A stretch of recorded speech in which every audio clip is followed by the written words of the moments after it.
بسم اللہ الرحمن الرحیم. شرع لکم من الدین ما وصى به نوحا والذی اوحینا الیک وما وصینا به ابراہیم وموسیٰ وعیسیٰ ان اقیموا الدین ولا تتفرقوا فیہ، کہ اسی نے مقرر کیا ہے تمہارے لیے دین کا، اطاعت کا وہ نظام، وہ طریقہ جس کی ہدایت کی تھی اس نے نوح علیہ السلام کو. یہی وہ دین ہے جسے وحی کیا ہے ہم نے آپ کی طرف، یعنی رسول اللہ صلی اللہ علیہ وسلم کو اللہ تعالیٰ نے مخاطب کیا. اور وہی سیم دین کا جو بیسک سٹرکچر ہے وہ سیم وہی ہے جو ابراہیم علیہ السلام کو ملا، جو موسیٰ علیہ السلام کو ملا، جو عیسیٰ علیہ السلام کو ملا. یعنی کہ دین کا جو بیسک سٹرکچر ہے وہ ہمیشہ سے سیم رہا ہے. ٹھیک ہے، شریعت ہمیشہ سے سیم رہی ہے، جو اس کی ڈیپتھس ہیں وہ چینج ہوتی رہی. شریعت موسیٰ کی ڈفرینٹ ہوگی، شریعت محمد صلی اللہ علیہ وسلم کی ڈفرینٹ ہوگی، بٹ جو بیسکس ہیں وہ سیم ہیں. اللہ تعالیٰ نے فرمایا نقیم الدین، کہ دین کو قائم کرو، ولا تتفرقوا فیہ، اور اس میں تفرقے میں نہ پڑو. یہ آیت بیسکلی سورہ شورا کی آیت ہے، بہت مشہور آیت ہے، جہاں اس میں کئی بینیفٹس ہیں. I want to highlight one of its benefit. اللہ تعالیٰ نے یہاں پہ نوح علیہ السلام کا ذکر کیا اور اس کے فوراً بعد رسول اللہ صلی اللہ علیہ وسلم کا ذکر کیا. جیسے کہ ہم جانتے ہیں کہ حضرت آدم علیہ السلام جو تھے وہ پہلے نبی تھے، دنیا کے پہلے انسان اور پہلے نبی. اس کے بعد نبوت کا سلسلہ چلتا رہا، یہاں تک کہ اللہ تعالیٰ نے انبیاء کو ایک نیا ٹائٹل دیا، وہ تھا رسالت کا ٹائٹل.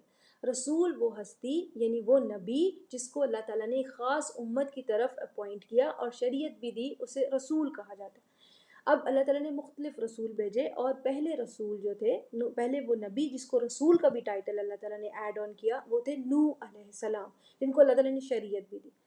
پھر اس کے بعد قرآن سے ہمیں پتہ چلتا ہے کہ ملٹیپل رسولوں کے نام ہمیں پتہ چلتے ہیں، جیسے کہ حضرت ہود علیہ السلام، حضرت صالح علیہ السلام، حضرت شعیب، حضرت لوط علیہ السلام، حضرت ابراہیم علیہ السلام، حضرت موسیٰ علیہ السلام، حضرت عیسیٰ علیہ السلام اور رسول اللہ صلی اللہ علیہ وسلم. ویسے ہمیں علماء کے مطابق 313 رسول تھے، 1,24,000 انبیاء تھے، ان میں سے 313 وہ نبی تھے جن کو اللہ تعالیٰ نے ایک خاص نیشن کی طرف اپوائنٹ کیا. 313 رسول، ان میں سے اللہ تعالیٰ نے کچھ کو قرآن میں مینشن کیا ہے. کہہ لو کہ 6 رسولوں کو، 6 سے 7 رسولوں کو اللہ تعالیٰ نے قرآن میں مینشن کیا. سو اس آیت میں اللہ تعالیٰ نے فرمایا کہ نوح علیہ السلام کا اللہ تعالیٰ نے ذکر کیا شریعت کے بالکل ساتھ. شرع لکم من الدین ما وصى به نوحا، کہ جو وہی شریعت ہے، وہی مین چیز ہے جو اللہ تعالیٰ نے نوح علیہ السلام کو دی. دین اللہ تعالیٰ نے ساتھ ہی رسول اللہ صلی اللہ علیہ وسلم کا بھی مینشن کیا، اور باقی جو بھیج کے میسنجرز تھے، رسول تھے، اللہ تعالیٰ نے ان کو سیپریٹلی مینشن کیا، ابراہیم و موسیٰ و عیسیٰ علیہ السلام. اچھا، اس کو ہم ایسے امیجن کر سکتے ہیں، جو میں ایکسپلین کرنا چاہتی ہوں، جیسے ایک لمبی سی رسی ہو، اس کے ایک سائڈ، اس کا ایک انیشیل اینڈ ہے، ایک فائنل اینڈ ہے. سو اگر آپ انیشیل اور فائنل کو پہلے ایکسپلین کر دیں تو پھر بیچ کی جو پورشن ہے اس کو آپ لیٹر آن ایکسپلین کریں. It's like that. اللہ تعالیٰ نے انیشیل فرسٹ رسول کو مینشن کیا، نوح علیہ السلام. دین اللہ تعالیٰ نے لاسٹ رسول کو مینشن کیا، یعنی رسول اللہ صلی اللہ علیہ وسلم.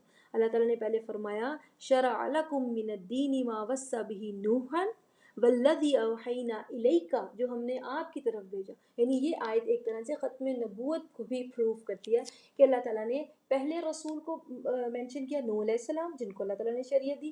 پھر اللہ تعالیٰ نے رسول اللہ صلی اللہ علیہ وسلم کو، یعنی کہ اس رسی کے آخری سرے کو مینشن کیا. دین اللہ تعالیٰ نے بیچ کی اینٹیٹیز کو ایکسپلین کیا، یعنی ابراہیم علیہ السلام، موسیٰ علیہ السلام، عیسیٰ علیہ السلام. سو جب اللہ تعالیٰ نے شریعت کے پرسپیکٹو میں بات کی تو اس سلسلہ رسالت کی پہلی کڑی کو اللہ تعالیٰ نے ایکسپلین کیا، نوح علیہ السلام، اور پھر آخری کڑی کو ایکسپلین کیا، یعنی کہ رسول اللہ صلی اللہ علیہ وآلہ وسلم. اور انیشیل اور لاسٹ کو ایکسپلین کرنے کے بعد اللہ تعالیٰ نے جو درمیان میں آنے والوں کو ایکسپلین کیا، اور ان میں سے کچھ کے نام لیے، ابراہیم علیہ السلام، موسیٰ علیہ السلام اور عیسیٰ علیہ السلام. اٹس سو بیوٹیفل کہ اللہ تعالیٰ نے بٹوین دا لائنس ختم نبوت کو ایکسپلین کر دیا. And on a side note, اگر کوئی شخص واقعی میں رسول اللہ صلی اللہ علیہ وسلم کی رسپیکٹ اور ان کی ہستی کو پہچاننا چاہتا ہے، سمجھنا چاہتا ہے، قرآن سے بہتر کوئی چیز نہیں. کیونکہ قرآن میں خود اللہ تعالیٰ نے اپنے الفاظ میں رسول اللہ صلی اللہ علیہ وسلم کی جتنی رسپیکٹ کا اظہار کیا ہے، it's amazing, it's surprising and it is very very beautiful. لیکن فرق یہ ہے کہ آپ کو قرآن کے ساتھ اپنا لینگویج بیریئر ختم کرنا پڑے گا، اس کے بغیر آپ نہیں سمجھ سکتے، اس کے بغیر بہت مشکل ہے. سو اگر آپ کا لینگویج بیریئر ختم ہو جاتا ہے قرآن سے، آپ لینگویج سیکھ جاتے ہیں عربی لینگویج، اٹ از ایزی، اتنی بھی مشکل نہیں ہے. اللہ تعالیٰ نے ذہن اور دماغ سوچ دیا ہے، یو کین ڈو.